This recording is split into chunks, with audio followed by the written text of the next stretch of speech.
Hey guys, DJ Speaks here. Already did my skincare. I'm already moisturized, not looking ashy. We're going to get into this makeup and we're going to get into a topic that's been on my mind. I'm going to prime my skin as per usual with the Ordinary's primer. And we're going to dive into the very large topic of Misogynoir. Specifically my experience with Misogynoir, and I just want to talk about what do you guys think should be a potential solution or a way to highlight that this is a real issue that many black women are facing on a constant basis. We're going to talk about some of the Misogynoir actions that have been taking place online, specifically in social media. And first things first, I just want to explain what Misogynoir is. Misogynoir is a term created by Moya Bailey, an African-American scholar, writer, and activist. She created the term to specifically describe prejudice, bias, discrimination, and just overall hatred towards black women. And it is specifically about race and gender. Doesn't anti-blackness just circle that all up altogether? No, because the two do not cancel each other out. That's number one. I have witnessed someone who claims to be about black people and be pro-black and yet still leave out black women in the process. That happens, unfortunately. And one of the things that I really wanted to talk about is that Misogynoir takes place in micro interactions. This is a highlighter. This is from Absolute New York Afterglow. I want a really glowy look today, so after I prime my skin, I'm going to put on my liquid highlighter. I'm going to look a little gold and frosty for a minute, but my foundation is going to cover that up. It takes place in the macro scale of Misogynoir. It takes place in political discourse that is surrounded by Misogynoir, the compromisation of reproductive rights and more. Okay, because it's bigger than just that. This is just a small look into the actions of Misogynoir in our society, because Misogynoir is in our society. It's written all through it. There are microaggressions, stuff that takes place in the workplace, stuff that takes place online.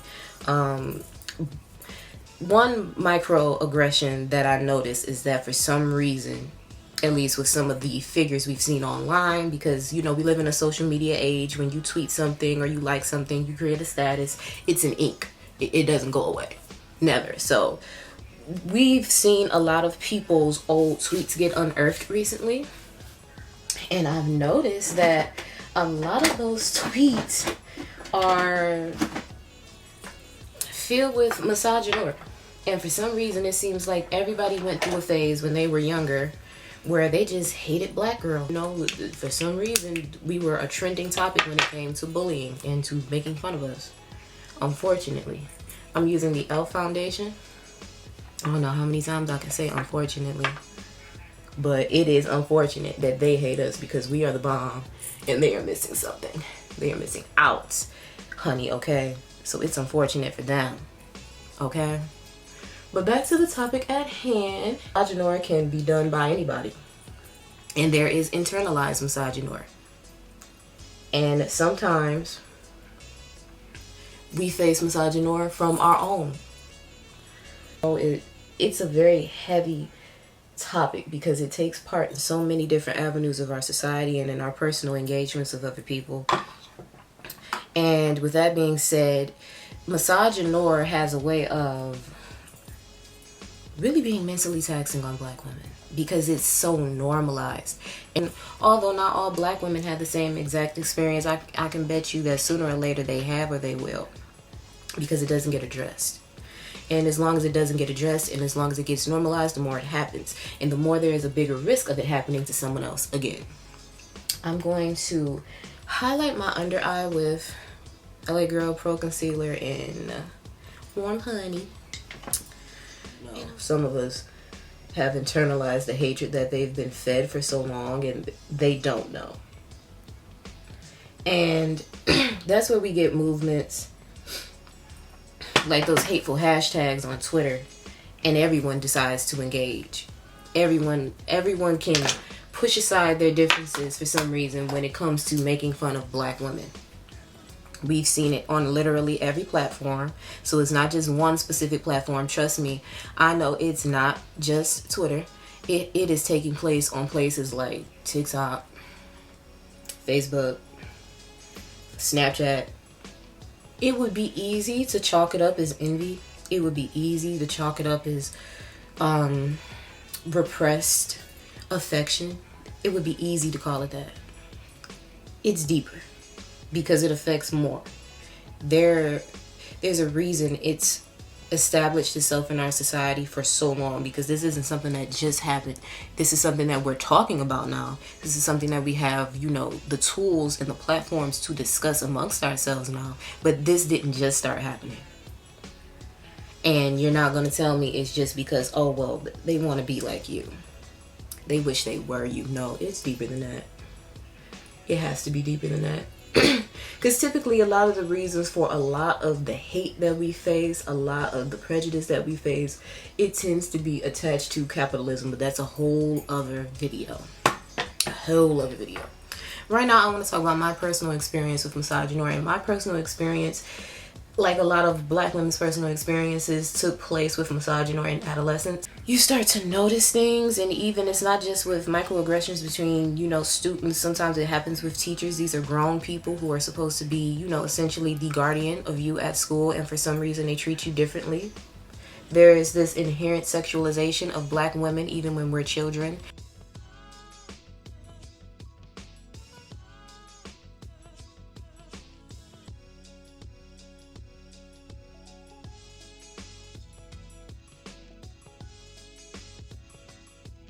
This assumption that we're older than what we are. That is what you would call misogynoir, because we are not given, you know, room to just be kids. I can say that there has always been pushback against misogynoir. You know, there is the Black Girl Magic movement that was coined by Kashawn Thompson. She's the one who started the Black Girl Magic movement. And you know, that took on a life of its own. It celebrated black achievement. It celebrates black beauty. It celebrates black women.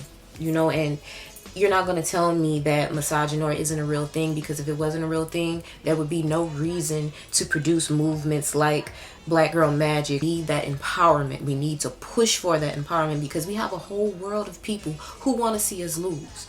And you can't focus on stuff like that, but in the same breath, you have to give yourself room to be human, okay? You have to give yourself room to be human. I'm going to set my under eye with the ColourPop No Filter setting powder.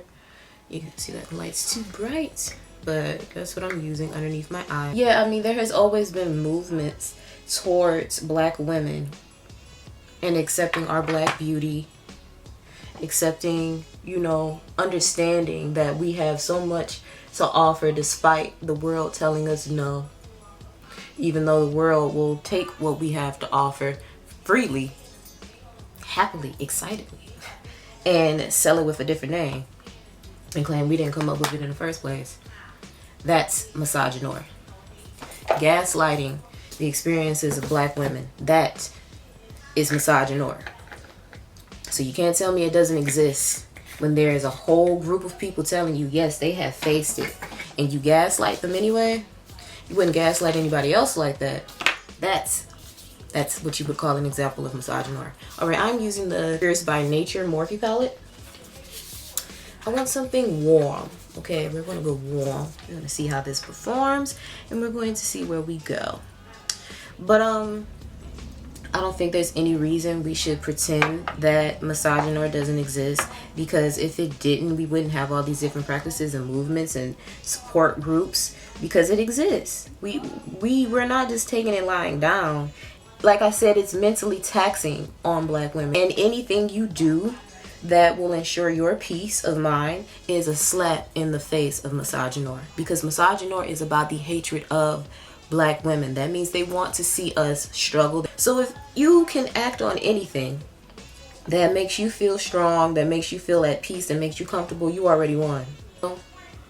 And I'm going to focus on my eyeshadow, and we'll come back and further discuss misogynoir in this makeup look. All right.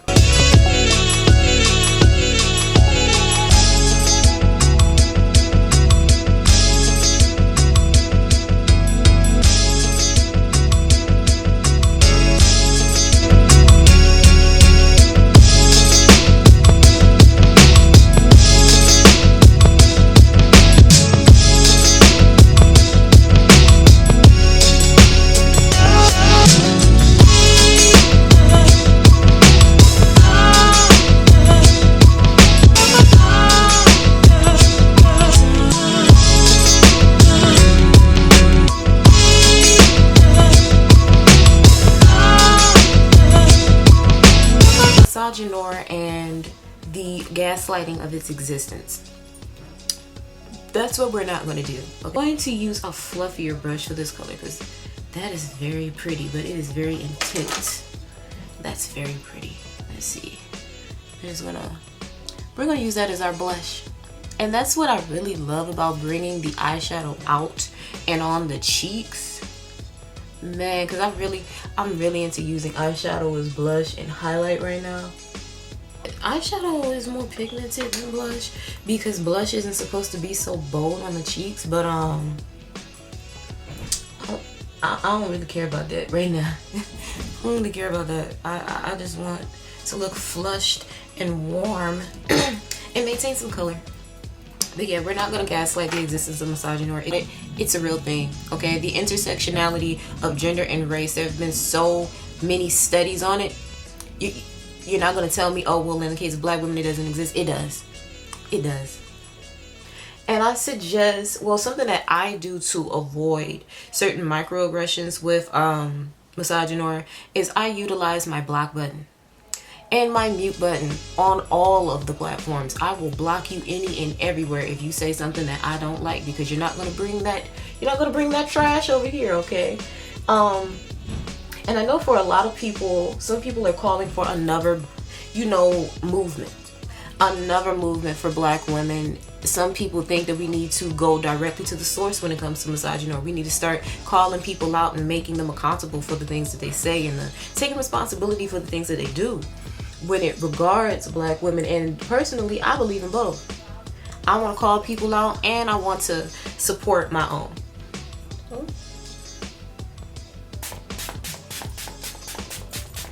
I'm gonna line my lips with, I think it's CTRL from ColourPop.